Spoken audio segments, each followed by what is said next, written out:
Episode 19, The Weight of Centuries. The third day after the ceiling dawned cold and clear over Thornhaven. Elena woke in the chair beside Cassian's frozen form, her neck stiff from another night spent reading his memories aloud until exhaustion claimed her. The grand hall was quiet, except for the rhythmic sounds of reconstruction, hammers striking stone, workers calling instructions, the scrape of debris being cleared. She stretched carefully, wincing at the protest from muscles that had spent too many hours in uncomfortable positions. 3 days. Only 3 days. And already her body was rebelling against the vigil she'd committed to maintaining for however long it took. 300 years. The thought should have been overwhelming, but Elena pushed it aside as she'd learned to push aside all thoughts of the impossible timeline ahead. Instead, she focused on the immediate. The notebook in her lap, the cooling cup of tea Mira had brought hours ago, the way morning light slanted through the temporary canvas covering the damaged ceiling. Cassian stood exactly as he had since ceiling completed. Frozen mid-gesture, void flame crystallized around his hands, corruption patterns visible as black geometric circuits beneath his skin. His chest rose and fell once per minute. His heart beat the same impossible rhythm. His core temperature remained at 72 degrees, far below what should sustain life. But the 74 weren't alive, not in any conventional sense. They were something else now. Conscious imprisonment, willing sacrifice, living ward. "Good morning," Elena said softly, opening the notebook to where she'd left off. "I fell asleep reading about the fountain sprites again. You really did love those things, didn't you?" No response. She hadn't expected one. The brief pulse of recognition she'd felt 2 days ago, the symbol traced in his corruption patterns that meant, "I hear you, I remember," hadn't repeated. But she'd learned from Seraphina Thornweave's journals that communication with the imprisoned consciousness was sporadic at best, growing rarer as the decades passed. Still, she continued reading. It was all she could do. The grand hall's main doors opened with a groan of protesting hinges. Elena looked up to see Archmage Verena enter, moving carefully with a cane to support her healing leg.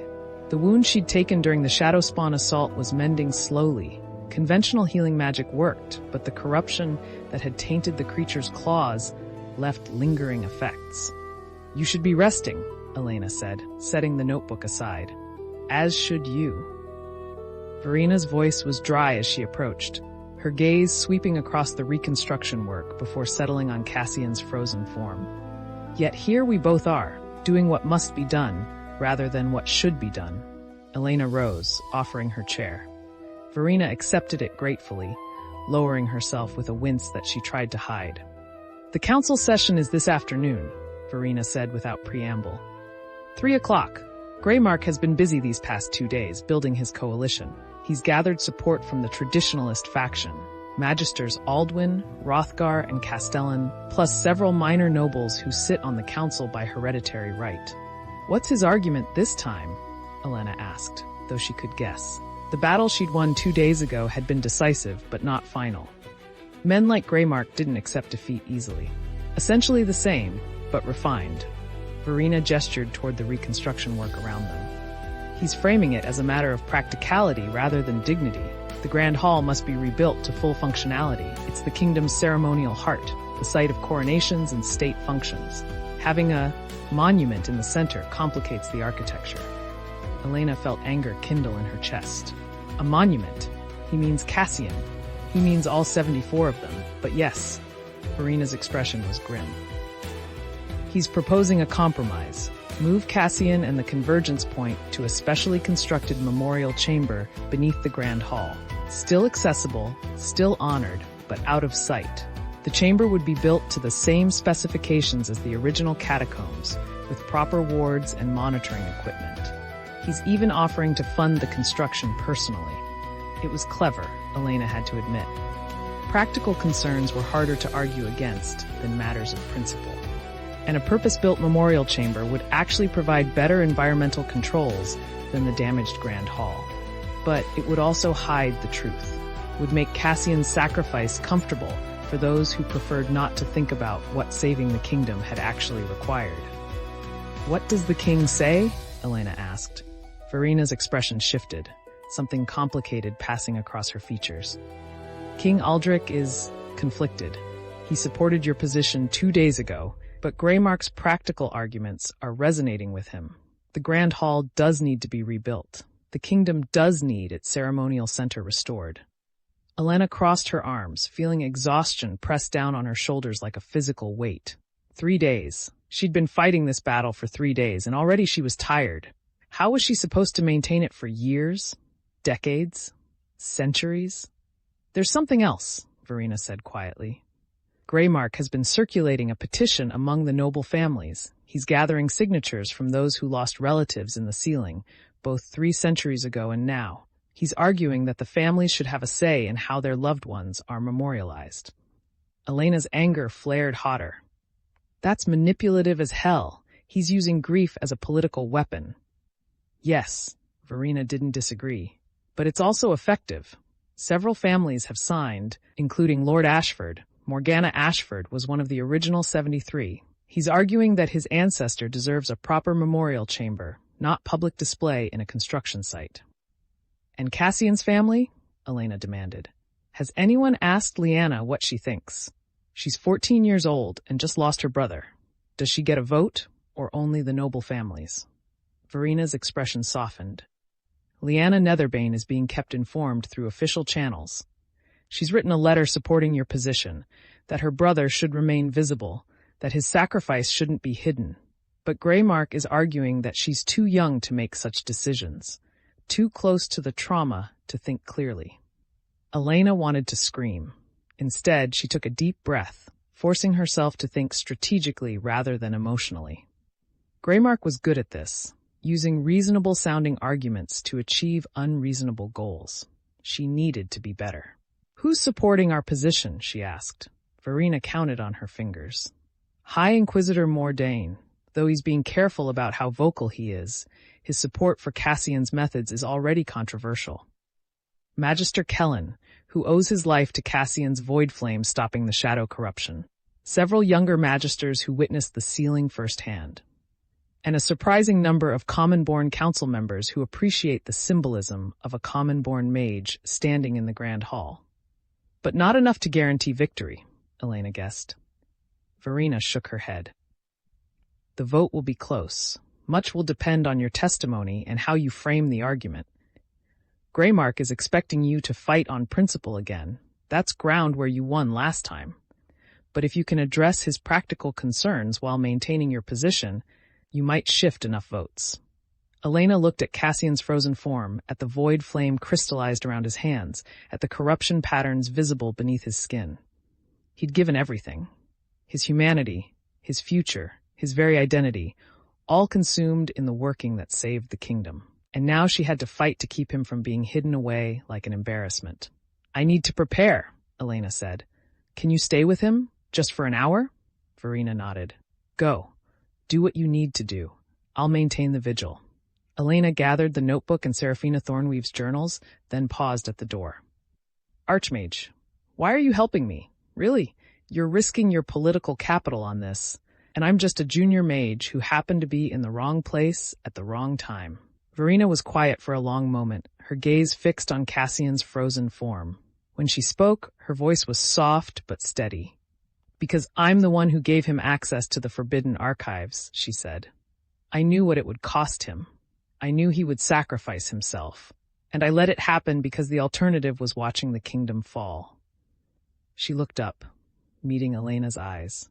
The least I can do is make sure that sacrifice isn't erased by political convenience. The very least.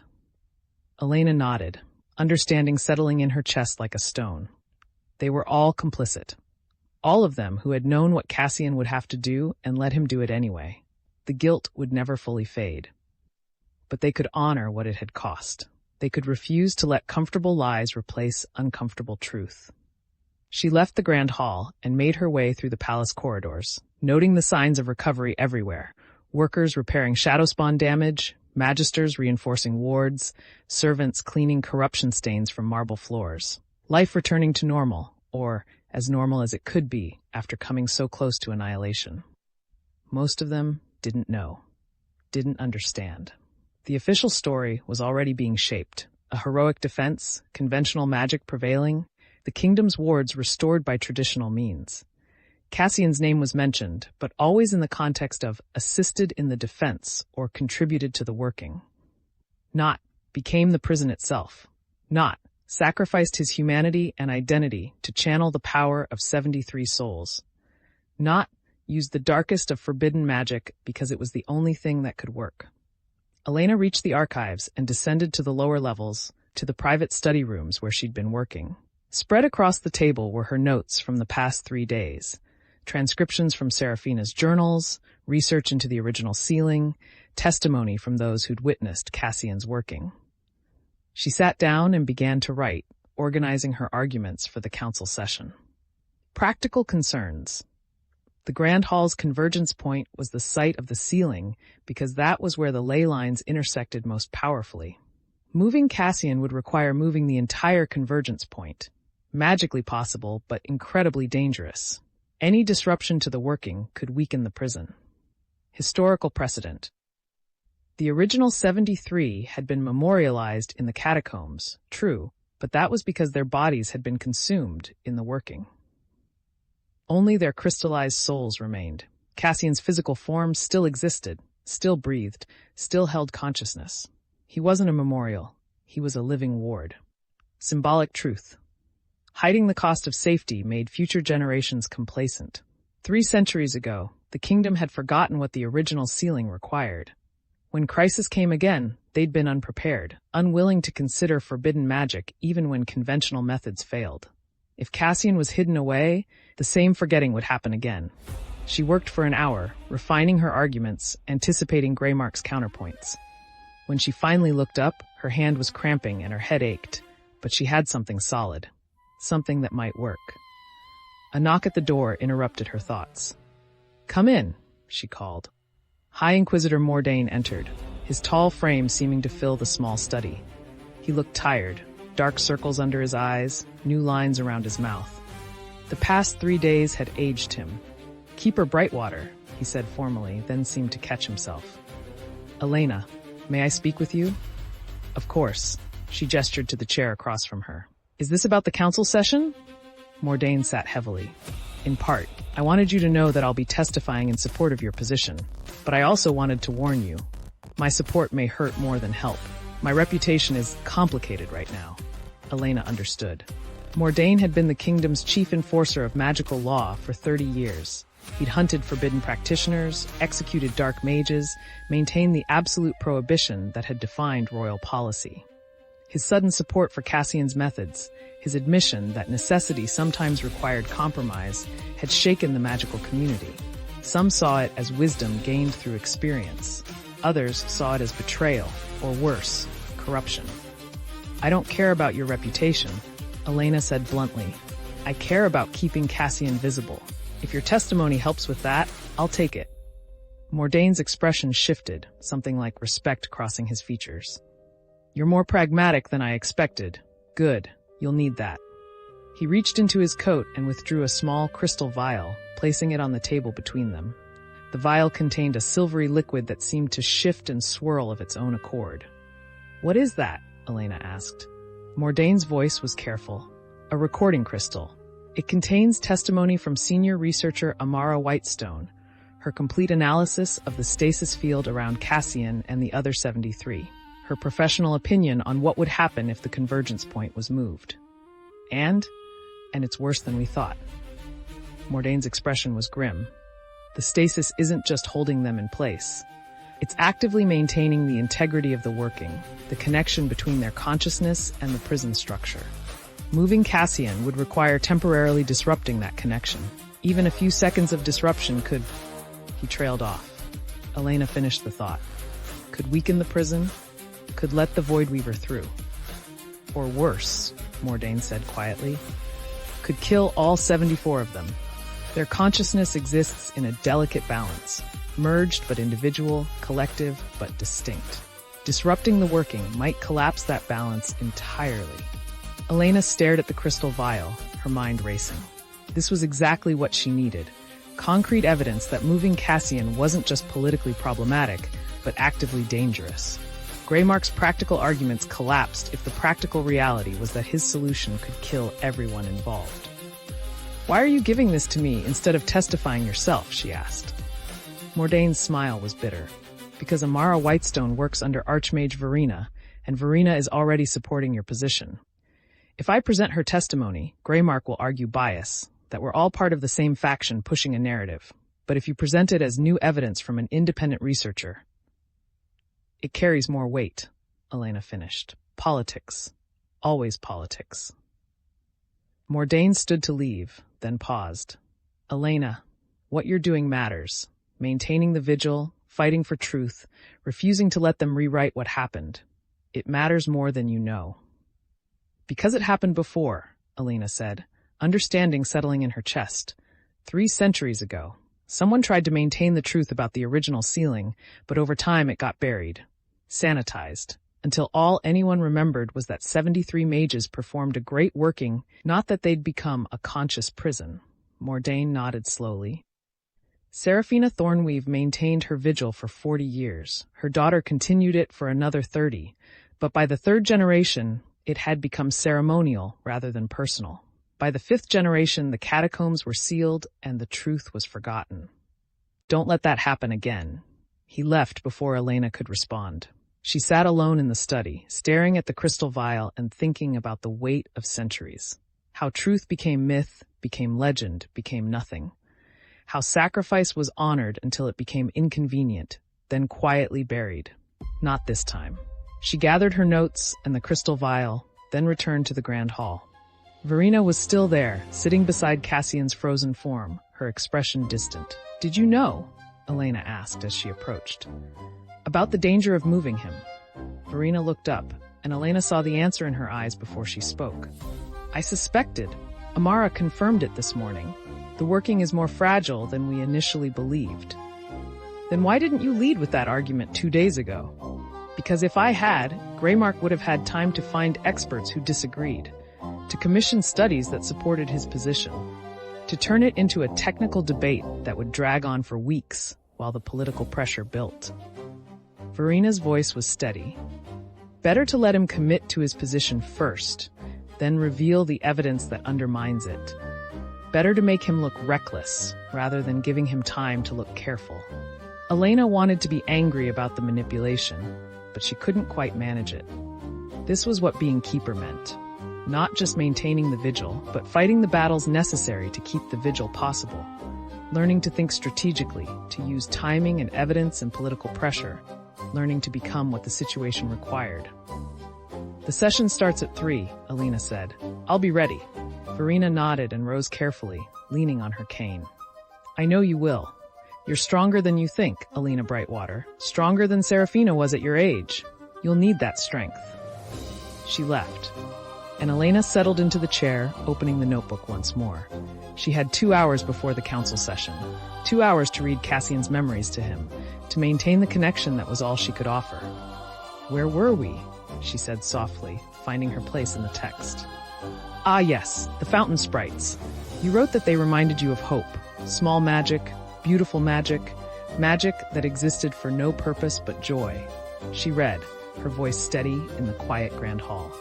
Around her, workers continued their reconstruction. Sunlight shifted across the floor as noon approached, and Cassian stood frozen, breathing once per minute, his consciousness merged with 73 souls across 3 centuries of conscious imprisonment. Elena read until Mira arrived with lunch, bread and cheese and tea that she forced herself to eat despite her churning stomach. She read until the light began to slant toward afternoon. She read until a palace servant arrived to inform her that the council was assembling. Then she closed the notebook, pressed her palm against the cold stone of Cassian's frozen hand, and whispered, "I won't let them hide you. I promise." No response. But she hadn't expected one. Elena Brightwater stood, straightened her robes, and walked toward the council chamber to fight another battle in a war that would last 300 years. Thanks for watching our stories. Don't forget to like and subscribe for more epic adventures. Thanks for watching our stories. Don't forget to like and subscribe for more epic adventures.